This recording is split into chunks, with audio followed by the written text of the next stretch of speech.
Acceptance sampling plan. গতদিন আমরা descriptive জিনিসগুলো পড়েছি, যে স্যাম্পলিং করতে গেলে আমাদের বিভিন্ন ধরনের ইরর হতে পারে, স্যাম্পলিং আসলে কোন ধরনের কাজ করতে হয় সেগুলো নিয়ে আমরা কথা বলছিলাম, এবং বিভিন্ন এক্সপ্লেনেশন, কখন দরকার, কখন না করলে উপায় নাই, এই জিনিসগুলা কিন্তু আমরা গত ক্লাসে আলোচনা করে ফেলেছি। বিভিন্ন টাইপস অফ স্যাম্পলিং এর কথা আমরা বলেছিলাম, যে বিভিন্ন টাইপস গুলা কিভাবে কি কাজ করে, এই জিনিসগুলা কিন্তু আমরা আইডেন্টিফাই করে ফেলেছি। এখন আমাদের আজকের যে জিনিসটা, এখানে অ্যাভারেজ কোয়ালিটি লেভেল থেকে শুরু করে লট টলারেন্স পার্সেন্টেজ ডিফেক্ট, তারপরে টাইপ 1 ইরোড, টাইপ 2 ইরোড, এগুলো সবই আলোচনা হয়ে গেছে। অপারেটিং কার্ভ, অপারেটিং কার্ভটা কি ছিল? দুটোর মানে দিয়ে আমরা ডিজাইন করি। একটা হচ্ছে কতটুকু আমরা একসেপ্ট করছি, কত পার্সেন্ট একসেপ্ট করছি, এবং সেই অনুযায়ী কত পার্সেন্ট ফ্র্যাকশন নন কনফার্মিং পাচ্ছি, এই একটা কোরিলেশনটাকে আমরা আইডেন্টিফাই করার চেষ্টা করি। এবং এইখানে এই যে আমরা একটা স্যাম্পলিং করছি, পপুলেশন আছে, পপুলেশন থেকে আমি একটা স্যাম্পল করছি, এবং স্যাম্পল করে either it can be accepted or rejected. এই যে একসেপ্ট করছি বা রিজেক্ট করছি, এই দুটোর কম্বিনেশন কিন্তু আসলে আমরা যদি ম্যাথমেটিক্যাল অ্যানালাইসিস বা স্ট্যাটিস্টিক্স নিয়ে কথা বলি, জাস্ট গত সেমিস্টার আমরা যেটা শিখে এসেছি, yes or no, go or not go, এটাকে আমরা বলি কিন্তু বাইনোমিয়াল ডিস্ট্রিবিউশন। মনে আছে? বাইনোমিয়াল ডিস্ট্রিবিউশন আমরা লাস্ট ক্লাসে শিখেছি, লাস্ট সেমিস্টারে শিখেছিলাম। এটা বাইনোমিয়াল ডিস্ট্রিবিউশনের কনসেপ্টে চলে আসে। এবং পয়সন হতে পারতো, কখন হতে পারতো বলতো? স্যার টাইমের একটা টাইম লিমিটেশন। হরিজন ইন্টারভাল, এখানে টাইম ইন্টারভাল ওইভাবে সরাসরি বলেনি, এই জন্য আমরা বাইনোমিয়াল কিন্তু, পয়সন আর বাইনোমিয়ালের মধ্যে পার্থক্য ওইটুকুই, বাকিটা কিন্তু এক। ওখানে ইয়েস অর নোর কনসেপ্টটাই আসে, রিজেক্ট হয়েছে আর অ্যাকসেপ্ট হয়েছে। তো আমরা বাইনোমিয়াল ডিস্ট্রিবিউশন নিয়ে এটাকে ফলো করি, ওসি কার্ভটা আঁকার জন্য যে ডাটাগুলো দরকার সেটা। এবং অ্যাভারেজ কোয়ালিটি লেভেল, এটা হচ্ছে যে একটা সার্টেন কোয়ান্টিটি বা 100% ইন্সপেকশন আমরা জেনারেলি করি না। যখন আমাদের স্যাম্পলটা দেখা যায় কি যে নন ডিস্ট্রাকটিভ হয়, স্যাম্পলটা কেমন হবে? নন ডিস্ট্রাকটিভ। যেমন গার্মেন্টস, গার্মেন্টস এর স্যাম্পল গুলো কেমন হয়? জেনারেলি গার্মেন্টস এর আউটপুট যেটা সেলাই করার পর যেটা আসে সেটা নন ডিস্ট্রাকটিভ। কিন্তু ফেব্রিকটা দিয়ে যখন টেস্টিং করে বা ডাই দিয়ে যখন টেস্টিং করে, আমি জানি না ওয়েটে তুমি গিয়েছো কিনা, বা ফেব্রিক ম্যানুফ্যাকচারিং টিম গুলো ডিপার্টমেন্ট গুলোতে তুমি গিয়েছো কিনা, নাও যেতে পারো। কিন্তু দেখবা ডাইং ওয়েট ডিপার্টমেন্টে, ওয়েট প্রসেসিং যে ডিপার্টমেন্টটা, ওই ডিপার্টমেন্টে কিছু টেস্টিং থাকে, ওগুলাতে ফেব্রিকের স্যাম্পল ডাই করার পরে কেটে নিয়ে ওটা বিভিন্ন কালার ঠিক আছে কিনা বিভিন্ন কেমিক্যাল দিয়ে টেস্ট করে, অথবা বিভিন্ন কম্পোনেন্টের ভিতরে দিয়ে ওটা সেট করে ওটা টেনশন টেস্ট করে, যেটাকে আমরা ইউটিউবে যেভাবে মেটাল টেস্ট করেছি ওরকম করে টেস্টিং করে। তো এই টেস্টিং গুলো হচ্ছে ডিস্ট্রাকটিভ, বাট আমি যেটা বলছি সেটা হচ্ছে কি বলছি, নন ডিস্ট্রাকটিভ। নন ডিস্ট্রাকটিভ মানে কি? সুইং লাইনের শেষ মাথায় একটা কিউসি টেবিল, কিউসি টেবিলে স্কেল দিয়ে মাপছে, মানে মেজারিং টেপ দিয়ে মাপছে, either size is okay or not okay, it is a one kind of non destructive test. তো average quality control, average outgoing quality কনসেপ্টে এটাই বলা হচ্ছে যে কোনো একটা লট যদি রিজেক্ট হয়ে যায় স্যাম্পল করে, এবং টেস্টিংটা যদি ওখানে নন ডিস্ট্রাকটিভ হয়, তাহলে আমরা ওই লটটার 100% ইন্সপেকশন করে ফেলবো। এবং কি করব, যেই লটগুলার ওই 100% ইন্সপেকশনের পরে আমরা যদি লটটাকে, লটের ভিতরে যেগুলো ডিফেক্ট গুডস পাবো সেগুলোকে ভালো গুডস দিয়ে রিপ্লেস করে দিব। এবং এটা কিন্তু খুব ভালো একটা প্র্যাকটিস, এবং এটা আসলে বিভিন্ন লট সাইজ অনুযায়ী এই অ্যাভারেজ কোয়ালিটি লেভেলটা ডিফারেন্ট হতে পারে। বিভিন্ন লট সাইজ অনুযায়ী কি হতে পারে, অ্যাভারেজ কোয়ালিটি লেভেল বা এগুলা কিন্তু ডিফারেন্ট হতে পারে। তো যাই হোক, এগুলা নিয়ে আমরা যদি কত বেসিক এবং টার্মিনোলজি নিয়ে কথা বলি, এখন দেখো আমাদের স্যাম্পলিং শিখতে গেলে আমাদের বেসিক কিছু টার্মিনোলজি নিয়ে কথা বলতে হয়। ফার্স্টলি আমাদের বলতে হবে প্যারামিটারস, যেগুলো আমরা কাজ করব। এন, ক্যাপিটাল এন মানে কি বলতো? আমাদের এখানে ক্যাপিটাল এন মানে মোটামুটি যে প্রোডাক্টের যে লটটা বা বড় কোয়ান্টিটি, মনে করে 1000টার একটা ব্যাচ আছে, বা হতে পারে 1000টার পপুলেশন, এইটা। এখন ওই 1000টা তো টেস্টিং করা আমাদের পক্ষে পসিবল নয়। 1000 থেকে আমি র্যান্ডমলি 40টা 50টা একটা টেস্টিং করব, সেই র্যান্ডমলি টেস্ট করছি, ইনস্পেকশন যে করতেছি ওটাকে আমরা বলছি কি, স্মল এন। ঠিক আছে, স্মল এন। আচ্ছা, তারপরে সি বলছি আমরা যে অ্যাকসেপ্টেন্স নাম্বার। ডি হচ্ছে, ডি মানে ক্যাপিটাল ডি হচ্ছে কি, number of non conforming unit. D মানে কি জানো? আমরা জেনারেলি ডি মানে ডিফেক্ট বুঝি, তাই না? ডিফেক্ট। ডিফেক্টস। এখানে কয়টা নন কনফার্মিং প্রোডাক্ট পেয়েছি সেটাকে আমরা বোঝাচ্ছি, বা নন কনফার্মিং প্রোডাক্ট বা ডিফেক্টিভ প্রোডাক্ট, মানে আমি কি ঠিক বললাম কিনা, ডিফেক্টস, ডিফেক্ট, হ্যাঁ ডিফেক্টিভ প্রোডাক্ট, ঠিক আছে। ডিফেক্টিভ প্রোডাক্ট করা পেলাম, সেগুলো নিয়ে আমরা হিসাব করছি। সিমিলারলি সি টু, সিটিটা হচ্ছে অ্যাকসেপ্টেন্স নাম্বার। ওই যে লট নিয়েছি, লটে মনে করো, আমি একটু এক্সাম্পল দিয়ে বোঝানোর চেষ্টা করি তাহলে বুঝতে সহজ হবে। মনে করো প্রথমে একটা লট নিয়েছি, লটে হচ্ছে প্রোডাক্ট আছে 500, 500টা থেকে স্যাম্পল নিলাম 50টা, স্যাম্পলটা 50টা নেওয়ার পরে ডিফেক্ট পেলাম 4টা। আর আমার আগের থেকেই বস বলে দিয়েছিল যে 3টার বেশি ডিফেক্ট হলে এই লটটাকে রিজেক্ট করে দিবা। দেখো আমি অ্যাকসেপ্টেন্স নাম্বার ছিল আমার কত, maximum allowable number of non confirming product or unit in a sample N. তার মানে এই যে 50টার মধ্যে কয়টা থাকতে হবে, ম্যাক্সিমাম ধরে থাকতে পারবে, মানে 3টা। রিজেকশন নন কনফার্মিং ইউনিট থাকতে হবে 3টা, কিন্তু আমি পেয়েছি 4টা। তাহলে এখন সিদ্ধান্ত তো তোমার সামনে চলেই আসছে, কি হবে, রিজেক্ট করবো না অ্যাকসেপ্ট করবো? রিজেক্ট। রিজেক্ট করব। এই কনসেপ্টটা এখানে বোঝানো হচ্ছে। হ্যাঁ, এরপরে আরো কিছু আছে, পি, পি মানে কি, ফ্র্যাকশন নন কনফার্মিং। আর পি এ, এই পরের এটা হচ্ছে পি এ, পরেরটা পি এ দেখা যায় কিনা আমি জানি না, তোমাদের বইয়ে দেখো তো। এটা তো এখানে পি এন দেখা যাচ্ছে কেন জানি, ওই হ্যাঁ পি এই হবে, আমার আমার বইয়ে বের করি। হ্যাঁ পি এ, এখানে ওই স্ক্রিনশটের কারণে মানে ওই ছবি তোলা হয়েছে তো একটু এটা মুছে গেছে। এটা হচ্ছে পিএ। পিএ হচ্ছে প্রবাবিলিটি অফ অ্যাকসেপ্টেন্স, যে কত পার্সেন্ট আমি অ্যাকসেপ্ট করছি, সেটা আমরা এই নন কনফার্মিং যতটুকু হবে সেটার সাথে বাইনোমিয়াল ডিস্ট্রিবিউশন অ্যানালাইসিস করে পাবো। আর দুটো জিনিস শিখেছিলাম গত ক্লাসে, টাইপ 1 ইরর যেটাকে আমরা বলি প্রোডিউসার রিস্ক, আর টাইপ 2 ইরর যেটাকে আমরা বলি কনজিউমার রিস্ক বা ম্যানুফ্যাকচার রিস্ক। সেই দুটোকে আমরা বের করতে পারি, আলফা আর বিটা নামে ডিনোট করতে পারি। তো এখন প্রোডিউসার রিস্কটা কি মনে আছে সবার? প্রোডিউসার রিস্ক জিনিসটা কি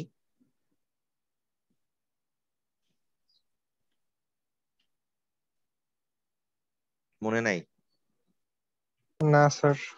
আরে প্রডিউসার রিস্ক গত ক্লাসে এত সুন্দর করে বললাম যে একটা আমরা যখন একটা অ্যানালাইসিস করতে যাচ্ছি, দেখা গেল যে আমাদের লটের মধ্যে 100টা প্রোডাক্ট আছে, লটের মধ্যে 100টা প্রোডাক্ট আছে, 100টা প্রোডাক্টের মধ্যে আমি র্যান্ডমলি 10টা স্যাম্পল করলাম, এবং ওই যে সেম এগেন আমাকে বলা হলো দুটোর বেশি যদি রিজেক্ট পাওয়া যায় লট থেকে তাহলে আমি ইয়ে করে দেবো। এখন দেখা গেল 5টার মধ্যে 3টা পাওয়া গেল, 5টার মধ্যে কটা পেয়ে গেল, 3টা। কিন্তু ওই লটে ওই 100টার মধ্যে 3টা যে রিজেক্ট, সেই 3টাই এই লটে এই স্যাম্পল সাইজে স্যাম্পলের মধ্যে পড়ে গেছে, বাকি কোনোটাই রিজেক্ট নাই। দেখা যাচ্ছে ওভারঅল কিন্তু এই লটটা যদি র্যান্ডমলি আমরা যদি 5টা করে নিই গড়পড়তা, এটা কিন্তু একসেপ্ট হয়ে যাচ্ছে, কিন্তু ওই 3টা পড়ে যাওয়াতে আমার পুরো লটটা বাদ দিয়ে দিতে হলো। এটা হচ্ছে লটটা লস হলো কার, 97টা ভালো প্রোডাক্টকে আমরা বাদ দিয়ে দিচ্ছি, লসটা হলো প্রডিউসারের, এটাকে বলছে আমরা producer risk. Similarly consumer risk হতে পারে এরকম, যে আমরা র্যান্ডমলি স্যাম্পল করলাম, দেখা গেল যে 10টা নিয়েছি, 10টাই ভালো, আমরা একসেপ্ট করে দিলাম, কিন্তু দেখা গেল ওই লটের ভিতরে বাকি 90টাই খারাপ। তার মানে আমরা কনজিউমারের কাছে প্রোডাক্টটা দিয়ে দিলাম, কনজিউমার টেস্টিং করে ওকে বলে দিল, কিন্তু পরে দেখছে বাকি 90টা খারাপ, ওই 10টাই শুধু ভালো ছিল যে স্যাম্পলটা করা হয়েছে। তার মানে কি বুঝবে যে একটা ব্যাড রেপুটেশন ক্রিয়েট হবে, কনজিউমার বলবে যে আপনি তো খারাপ দিয়েছেন, কিন্তু সে আবার বলতেও পারছে না, কারণ সে টেস্টিং বলেই কিন্তু বলেছে যে না ঠিক আছে। কারণ সব ক্ষেত্রে তো আর স্যাম্পল 100% ইন্সপেকশন করা পসিবল হয় না, ডিস্ট্রাকটিভ ক্ষেত্রে আরোই হয় না। এটা কনজিউমারের দিক দিয়ে হোক বা প্রডিউসারের দিক দিয়ে হোক, এটা আমরা লাস্ট ক্লাসে এগুলো নিয়ে করে ডিটেলস কথা বলেছিলাম। তো এবার আমরা স্যাম্পলিং এর সাইজ স্যাম্পলিং অ্যাট্রিবিউট নিয়ে কথা বলবো। সিঙ্গেল স্যাম্পলিং নিয়ে প্রথমে কথা বলবো। বুঝতেই পারছি অ্যাট্রিবিউট মানে স্ট্যাটিস্টিক্যাল acceptance, যেটা either accepted or rejected, মানে গো অর নট গো টাইপ একটা জিনিস। এবং এই লটের মধ্যে আমরা যদি একসেপ্ট করতে পারি লটটাকে করব, অথবা রিজেক্ট করতে পারবো করব। এই স্ট্যাটিস্টিক্যাল অ্যানালাইসিসটা আমরা কিছু পপুলেশন ক্যারেক্টারিস্টিক্স নিয়ে আমরা ডিল করি, এবং সেম স্যাম্পল যে ক্যারেক্টারিস্টিক্স গুলো আমরা কনসিডারেশনে নিয়ে আসি, এটা খুব ঠান্ডা মাথায় চিন্তা করতে হয়, যাতে আমরা বিজনেসের যে বিভিন্ন ধরনের রিস্ক আছে সেগুলো নিয়ে আমরা প্রপার ওয়েতে ডিল করতে পারি। সো আমাদের পপুলার 4টা স্যাম্পলিং প্ল্যান আছে, single, double, multiple and sequential. আজকে সিঙ্গেল আর ডাবল শেখাবো, সিঙ্গেল আর ডাবল শেখাবো, আর সিকোয়েন্সিয়াল যদি সময় পাই সে মাল্টিপলটা তারপরে কথা বলবো। তো দেখো সিঙ্গেল স্যাম্পলিং প্ল্যানটা নিয়ে এবার কথা বলি। মজার ব্যাপার হচ্ছে এই সিঙ্গেল স্যাম্পলিং প্ল্যান বা স্যাম্পলিং প্ল্যানটা ছিল আমার আন্ডারগ্রেডের থিসিস। এটা নিয়ে আমি কাজ করেছিলাম, ওই সময় ম্যাটল্যাব দিয়ে কাজ করেছিলাম, আমি এটার একটা ভিডিও আছে দেখাবো। সিঙ্গেল স্যাম্পলিং প্ল্যান নিয়ে আমি যদি বলি, সেটা হচ্ছে গিয়ে এখানে সিঙ্গেল স্যাম্পলিং মানে কি, একবার স্যাম্পল করা হবে। ট্রায়াল কয়বার করা হবে? অনলি ওয়ান টাইম, একবার ট্রাই, ওয়ান সিঙ্গেল ট্রায়াল হবে। এবং এই ট্রায়াল যদি করি এখানেও তাহলে কি কি থাকবে, লট সাইজ থাকবে ক্যাপিটাল এন, তারপরে স্যাম্পল সাইজ থাকবে স্মল এন, তাই তো? এই যে দেখো লট সাইজ স্যাম্পল এখানে কত, আমি একটু আগে বলেছিলাম 500, এখানে কত 1000। 1000 থেকে আমি কয়টা নিচ্ছি টেস্টিং করার জন্য? 30টা নিচ্ছি। এবং অ্যাকসেপ্টেন্স নাম্বার কত বললাম? 3। তার মানে কি দাঁড়াচ্ছে, এইখানে যখন আমরা এইখানে টেস্টিং করব তখন 1000টা থেকে আমি র্যান্ডমলি 30টা নিয়ে নিব। এই যে দেখো বলছে 30 পিস অফ প্রোডাক্ট আর randomly drawn from the batch inspected. এবং এরপরে ওইটা থেকে টেস্ট করে দেখব যে কয়টা রিজেক্ট হয়েছে। এখন দেখি যদি ওখানে নন কনফার্মিং ইউনিটের সংখ্যা 3 পর্যন্ত, লেস দেন 3। লেস দেন 3 মানে কি বোঝাচ্ছে? যদি শূন্যটা হয়, 3 এর থেকে তবেও, কম স্যার। হ্যাঁ যদি শূন্যটা হয় তবেও হবে, 1 হলেও হবে, 2 হলেও হবে, 3 হলেও হবে। এই সবগুলো কনসিডারেশনের ক্ষেত্রে মানে সি ইকুয়াল টু 0, তার মানে কি বোঝাচ্ছে? যদি 0 হয়, 1 হয়, 2 হয়, 3 হয়, এটা হচ্ছে ম্যাক্সিমাম। 3 এর বেশি যদি হয়ে যায় লটটাকে আমি রিজেক্ট করবো, আদারওয়াইজ আমরা কি করব? একসেপ্ট করব। অ্যাকসেপ্ট। বলছে দেখো, if the number of non conforming unit is more than 3 pieces then entire batch is rejected. সাথে সাথে আবার অন্য সাইডটা যদি বলি, দেখুন বলছে if the number of non conforming unit found less than 3 or less than or equal 3 then entire batch is accepted. আমি কি বুঝাতে পারছি? এন্টায়ার ব্যাচ মানে কয়টা? এই 30টা? না স্যার, 1000। 1000, হ্যাঁ। তার মানে এই যে আমি এতগুলা অল্প ডাটা নিয়ে ম্যানিপুলেট করে আমি বড় একটা লার্জ স্কেলে চিন্তা করছি, তো সেই জন্য কিন্তু আমাদের এটা একটু সমস্যা হতেই পারে। ঠিক আছে? তো মানে এই ইরর গুলো আসতেই পারে, সেই ইরর গুলো আসার কথা গত ক্লাসে এগুলো বলা হয়েছে। তো এখন একটা অঙ্ক করার পালা। এই যে এই অ্যানালাইসিসটা করতে গেলে আমরা আসলে যেটা করি, আহ এখানে লিখে দেওয়া আছে দেখো। এরপরে আমরা ভাইটাল যে কাজটা করি সেটা হচ্ছে ওসি কার্ভ ড্র করি। ওসি কার্ভের ইয়েটা গত ক্লাসে বলেছিলাম, এখানে ফ্র্যাকশন নন কনফার্মিং থাকে এক্স এক্সিসে, আর ফ্র্যাকশন প্রবাবিলিটি অফ অ্যাকসেপ্টেন্স থাকে, সরি, ফ্র্যাকশন নন কনফার্মিং থাকে এক্স এক্সিসে, আর প্রবাবিলিটি অফ অ্যাকসেপ্টেন্স থাকে ওয়াই এক্সিসে। এই দুটোকে নিয়ে আমরা প্লট করি। এই প্লট করে আমরা দেখি, এবং ডেফিনেটলি এটা ইয়েস অর নো কে নিয়ে চিন্তা করে। সেইটাই জন্যই আমি কি বলেছিলাম একটু আগেই বলেছি, it follows the binomial distribution. আর প্রবাবিলিটি অফ অ্যাকসেপ্টেন্স তাহলে কি হবে দেখো তো, এই যে এই ফর্মুলা চিনতে পাচ্ছি, বাইনোমিয়াল ফর্মুলাটা। জি স্যার। এটা কিন্তু আমরা টেবিল থেকে ডাটা নিয়ে শিখেছিলাম যখন সামেশন ছিল। তাহলে মানে প্রবাবিলিটি অফ এই যে ফ্র্যাকশন নন কনফার্মিং, এই যে আই এর জায়গায় আমরা ছিলাম ওখানে এন আর দিয়েছিলাম, এখানে আই দিয়েছে, পার্থক্য এটুকুই। আমাদের বইয়ে ছিল আর, এখানে আই দিয়েছে, পার্থক্য শুধু এটুকুই, এর বাইরে কোনো পার্থক্য কিন্তু নেই। আচ্ছা, এবার আমাদের কাজ হবে ওসি কার্ভটা ড্র করা, বা আমাদের এখানে একটা অঙ্ক ট্রাই করা। তো দেখো সিঙ্গেল স্যাম্পলিং এর প্ল্যান আমি খুব সহজ করে যদি বুঝাই বলি, তাহলে সিঙ্গেল স্যাম্পলিং প্ল্যানে আমাদের বলতে পারি আমরা যে এখানে আমাদের 1000টা লট আছে, স্যাম্পল সাইজ 30, অ্যাকসেপ্টেন্স নাম্বার কত? 2। 2 স্যার। তার মানে আমাদের কখন পর্যন্ত আমার একসেপ্ট হবে একটু হিসাব করতে পারবো আমরা? জি স্যার। কিভাবে বের করব? দেখো, আমরা এইভাবে বের করতে পারি। আমাদের ওভারঅল যে অ্যাকসেপ্টেন্স নাম্বার, এটা হচ্ছে দেখো, এটা আমরা যদি খুব ফর্মুলাটাকে আমাদের মতো করে একটু সাজিয়ে নেই তাহলে আরো সহজ হয় লিখতে গেলে বা বলতে গেলে, যেটাই হয়। আমরা আগে লিখতাম কিভাবে মনে আছে? প্রবাবিলিটি অফ অ্যাকসেপ্টে যদি আমরা এইভাবে লিখি, তাহলে আমরা লিখতে পারি এন সি আর, মানে স্পেসিফিক কোনো একটার জন্য, সামেশন তো পরে হবে। আর তারপরে কি লিখবো? তারপরে লিখবো হচ্ছে প্রবাবিলিটি অফ আর। এই প্রবাবিলিটিটা কি? এই প্রবাবিলিটিটা কি? ছোট পি টা কি? Fraction non confirming.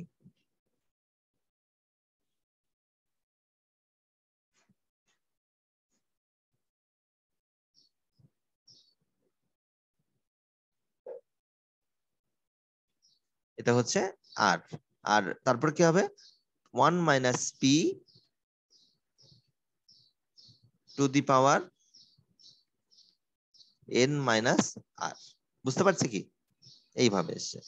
তার মানে আমাদের এখানে এই যে ফর্মুলাতে আমরা কি করব, ওসি কার্ভ ড্র করার জন্য ফ্র্যাকশন নন কনফার্মিং এর কিছু ডাটা, যখন ওসি কার্ভ ড্র করতে যাচ্ছি ফ্র্যাকশন নন কনফার্মিং এর কিছু ডাটাকে আমরা ম্যানিপুলেট করার চেষ্টা করব।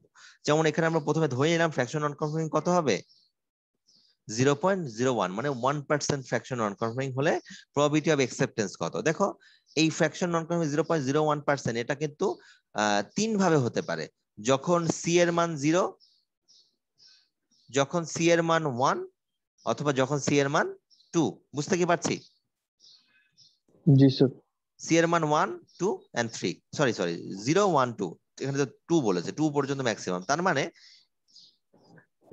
কোনটাই নন কনফার্মিং হয়নি, মানে 100% অ্যাকসেপ্টেড।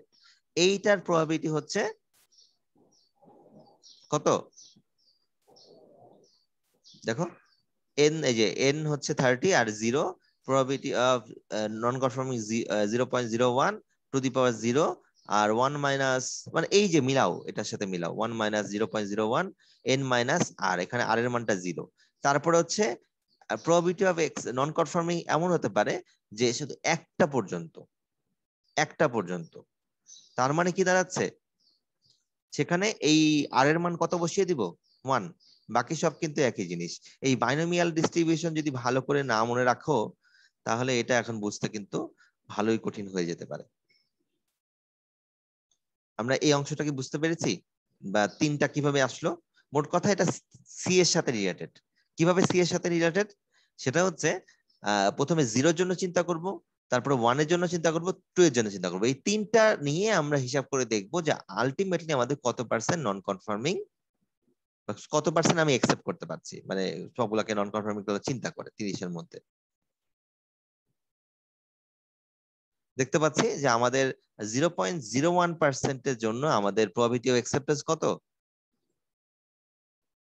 99.66% probability of acceptance. এখন যদি এই ভ্যালুটাকেই আমরা যদি probability of fraction non confirming 0.02 বলতাম তাহলে কি হতো, যদি আবার 0.02 বলতাম তাহলে কি হতো,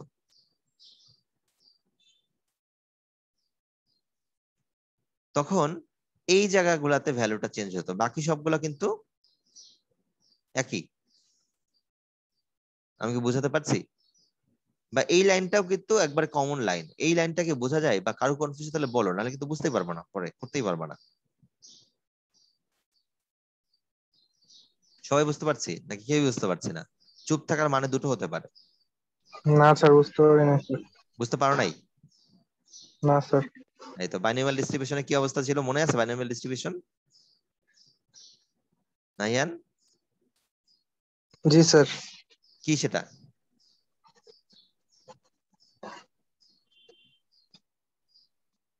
স্যার বাইনোমিয়াল ডিস্ট্রিবিউশন স্যার। আচ্ছা, আমি বাইনোমিয়াল ডিস্ট্রিবিউশন মানে বাইনোমিয়াল ডিস্ট্রিবিউশন, আর কি বলবো। আচ্ছা, আমাদের বেসিক কিছু ডাটা ছিল, সেগুলো নিয়ে আমরা কথা বলি। আমাদের ফার্স্ট লাগবে এন। এনটা কি? Sample size.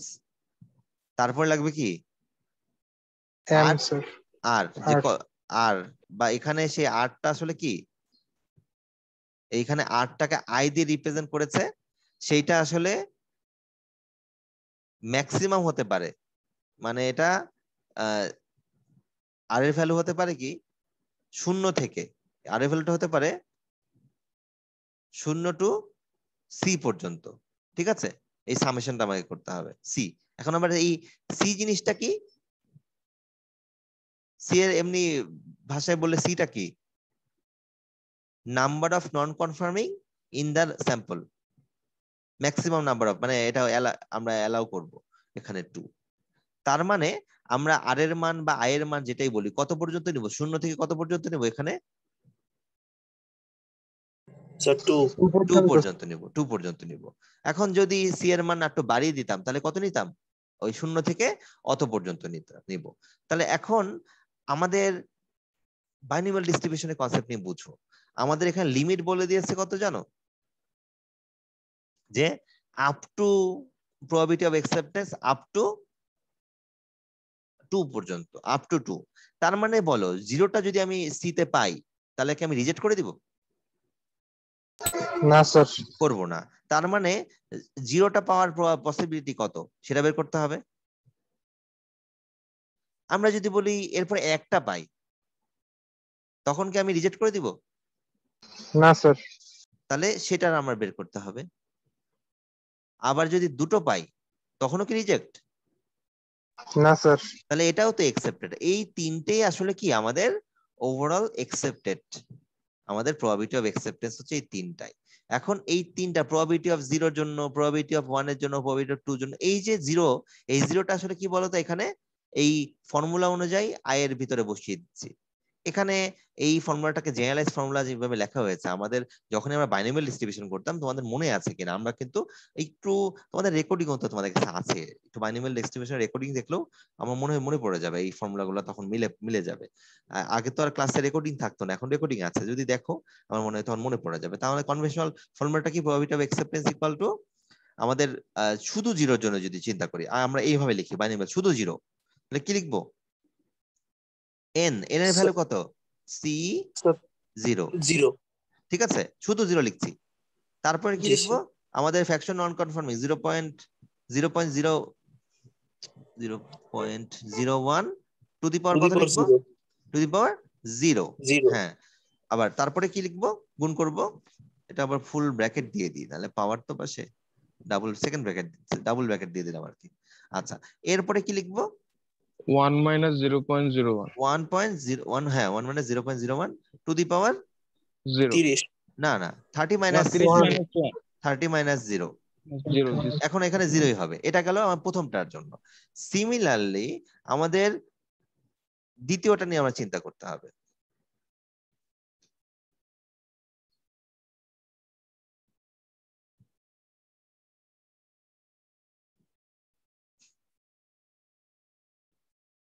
আমাদের যখন প্রবাবিলিটি অফ অ্যাকসেপ্টেন্স 1 হবে, তাহলে এখানে কি এটা NCR, আর এটা কত হবে তখন?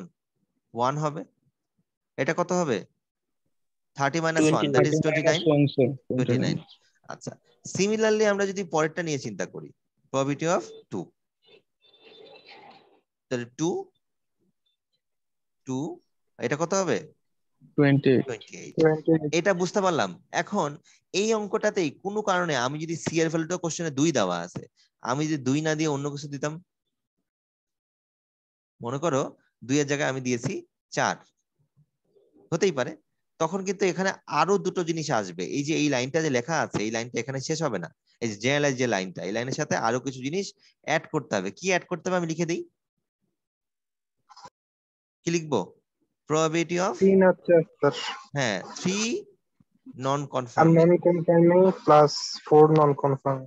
হ্যাঁ, এটা একবারে প্রিন্সিপাল। এটা যদি না বুঝি, বাকিগুলা তো মানে তালগোল পেকে যাবে। এগুলো অনেক সময়ের ব্যাপার, এগুলো হিসাব করার জন্য অনেক সময় লাগে। 4 এটা আপ টু কত হবে আমাদের সবসময় এটা মনে রাখতে হবে। এটা আপ টু কত হবে? আপ টু সি পর্যন্ত। যখনই বলা থাকবে সেই আপ টু সি হবে। এই যে এখন বললাম, দেখো এই অঙ্কর সাপেক্ষে আমরা কিন্তু এই তিনটা অলরেডি বের করেছি। এখন এই দুটা কি বের করা যাবে? সেক্ষেত্রে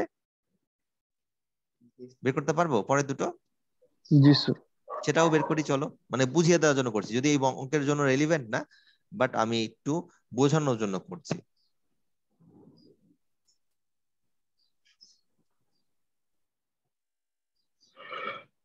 এটা কত হবে? 3 কত হবে? এটা 27। আর এটা হবে 4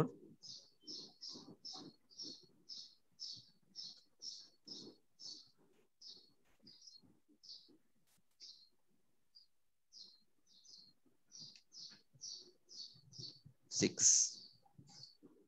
তার মানে বুঝতেই পারছো জিনিসটা কত বড় হয়ে গেছে, তাই না? তো এই সবগুলোকে যোগ করলে আমরা পেলাম ওসি কার্ভের জন্য, যদি ওসি কার্ভ ড্র করতে চাই, আমরা পেলাম কি? সবগুলোকে যোগ করলে আমরা পাবো কি? এই যে কয়টা আমি এখন পর্যন্ত হিসাব করলাম, যদি 4 হতো, তাহলে সবগুলোকে যোগ করলে আমরা কত কি পাবো? 1% নন কনফার্মিং এর জন্য আমার এই লটটা একসেপ্ট হওয়ার পসিবিলিটি। বুঝতে পারছি? 1% নন কনফার্মিং হওয়ার জন্য আমার লটটা একসেপ্ট হওয়ার পসিবিলিটি। আমরা এখন এই দুটো জিনিস ভুলে যাই, আমাদের অঙ্কে আবার ফিরে আসছি। এই দুটো জিনিস আমি মনে রাখবো না এখন। ঠিক আছে, আমি বাকি অপ্রয়োজনীয় যেগুলো সেগুলো মুছে দিচ্ছি, এগুলো বোঝানোর জন্য লিখছিলাম। তাহলে আমরা এখানে যে এখন যেটা হিসাবটা করেছি দেখো, তাহলে 0 1 2 এই তিনটা বের করে আমরা আলাদা করে হিসাব করলাম, করে পেলাম কত সেটা 0.99668 পেলাম 1%। এখন ওসি কার্ভটা যেন কি গত ক্লাসে বলেছিলাম মনে আছে, এই যে OC curve. G sir, fraction of non হ্যাঁ, কনফার্ম এইখানে হচ্ছে স্যার ওসি কার্ভের এই বাম পাশটা ওয়াই এক্সিস এ কি থাকে একটু আগে বলেছি, কারণ মনে আছে ওয়াই এক্সিস এ কি থাকে অ্যাকসেপ্টেন্স। অ্যাকসেপ্টেন্স। তাহলে এখানে অ্যাকসেপ্টেন্স হচ্ছে যখন এই, আর এই এখানে তো এটা থাকে কি, এই জায়গাটা থাকে এ, প্রবাবিলিটি অফ এ মানে অ্যাকসেপ্টেন্স, এইটা থাকে এ, আর নিচে এক্সেস কি থাকে, স্যার নিচে থাকে হচ্ছে পি স্যার। হ্যাঁ ফ্র্যাকশন নন কনফার্মিং যেটাকে বলছি আমরা পি। এখন ওসি কার্ভে যখন আমরা যদি এখানে চিন্তা করি, ওসি কার্ভে যখন আমরা ফ্র্যাকশন নন কনফার্মিং আমরা যখন 0 পাবো, তখনই তো অ্যাকসেপ্টেন্স কত হবে 100 হবে। 100% স্যার। এটা জি হচ্ছে স্যার। 100, তাই তো, এটা আমাদের 100% আসলো। এখন আমরা কত যেন পেলাম, হিসাব করলাম 0.01 এর জন্য 0.01 এটা। তাহলে 0.01 এর জন্য আমরা এখন কত পেয়েছি 0.99, মানে 100% থেকে 1% কম, স্লাইডলি কম। ঠিক আছে, এখন আমরা কি প্রপার ওসি কার্ভটা এঁকে ফেলতে পারলাম? না স্যার। তার মানে আমাদের যে কাজটা করতে হবে, এরকম আরো কয়েকটা ডাটা নিতে হবে, ওই প্রবাবিলিটি 1% এর জন্য, 2% এর জন্য, 3% এর জন্য। দেখো সিমিলারলি লাইনটা দেখতে পাচ্ছি, এরকম প্রত্যেকটার জন্য আলাদা আলাদা করে বের করেছে, আপ টু এখানে 15% পর্যন্ত না 20% পর্যন্ত স্যার বের করেছেন। এই সিমিলারিটিটা কি বুঝতে পারছি? এটা নিজে করতে হবে। জি স্যার। 17% পর্যন্ত বের করার পরে আমরা এগুলাকে এখন কিন্তু প্লট করতে পারবো। দেখো ভালো করে দেখো, দেখতে পাচ্ছ যে 3% এর জন্য 93%, তখন আমরা যদি আবার এটাকে একটু প্লটের মধ্যে নিয়ে আসি, 3% মনে করে 1%, 3% মনে করে এই জায়গার জন্য আমাদের এখন কত আসছে 93%, সেটা মনে করো এই পয়েন্টে।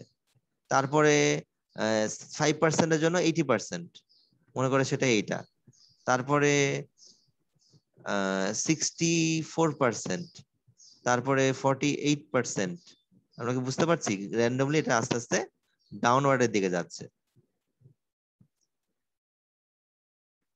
এবং এটা ইনফিনিটিতে যে একসময় 0% হয়ে যাবে। ইনফিনিটি পর্যন্ত আমরা হিসাব করব না, আমরা এরকম করে দিয়ে ফাইনালি একটা স্ট্যান্ডার্ড ওসি কার্ভ ড্র করে দিব, এই যে এটাকে এইভাবে, এইভাবে আসবে না, একটু মানে কার্ভিকালের মতো হয়, এরকম হয়। এটা হচ্ছে আমাদের এই সিঙ্গেল স্যাম্পলিং এর জন্য ওসি কার্ভ হয়ে গেল। তো এই ওসি কার্ভের ছবিটা আমি আবার আমাদের বইয়ের সাথে একটু মিলাই, আমরা যে ওসি কার্ভ কতদিন শিখিয়েছিলাম তখন, দেখতে পাচ্ছি প্রবাবিলিটি অফ অ্যাকসেপ্টেন্স, আর এটা কি প্রবাবিলিটি অফ নন কনফার্মিং। মিলছে মোটামুটি। আমি জাস্ট ডাটা গুলাকে কোনো রকম বসিয়ে একটা দেখালাম যে আমাদের কোশ্চেনের ডাটা গুলাকে দিয়ে।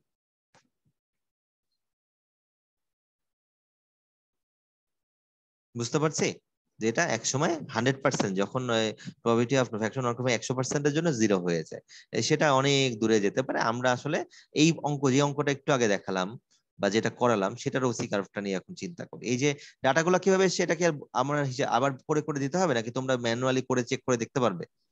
এটা দেখতে সবই ওই পারবো আগের স্যার। আগেই, শুধু পার্থক্যটা কি হচ্ছে জানো, একবার 0.01 এর জায়গায় 0.03 বসানো হচ্ছে, বাকি সবকিছু সেম, 0.05 বসানো হচ্ছে, এরকম করে বসিয়ে বসিয়ে শেষ করা হচ্ছে। আর এরপরে এই অংশটাতে এই যে এগুলো সব একসাথে অ্যাকুমুলেট করে এই হচ্ছে ফাইনাল ওসি কার্ভ ড্র করা হয়েছে, যেটা আমি একটু এঁকে দেখালাম, চেষ্টা করলাম। ঠিক আছে, 0.17%ও হচ্ছে 9% এর মতো ছিল, এই দেখো 9%, এই জন্য এটাকে এইভাবে রিপ্রেজেন্ট করে দেখানো হয়েছে যে এইভাবে সামনে আরো আগাতে পারে। তো তোমাদেরও যদি এরকম ওসি কার্ভ রাখতে হয় ম্যানুয়ালি, তখন তো আসলে এটা না বোঝার কোনো উপায় নাই। তো যাই হোক, আমাদের মিটিং কিন্তু এন্ড হয়ে যাবে, তো জয়েন করে নিতে হবে। আমরা সিঙ্গেল স্যাম্পলিংটা মোটামুটি বুঝলাম, যদিও এটা একটু লেন্দি, আমি আরো একটু সময় দিব। এই জন্য চাইলে 4টা স্যাম্পলিং একদিনে পড়িয়ে দেওয়া যায়, মানে এইভাবে এসে বলে এরকম, কিন্তু জিনিসটা না বুঝলে খুবই টাফ। হ্যাঁ, এই জন্য আমরা আরো একটা টাইপ পড়বো একটু পরে, ডাবল স্যাম্পলিং, হ্যাঁ, নতুন করে জয়েন করে সবাই নেওয়ার পরে আর কি।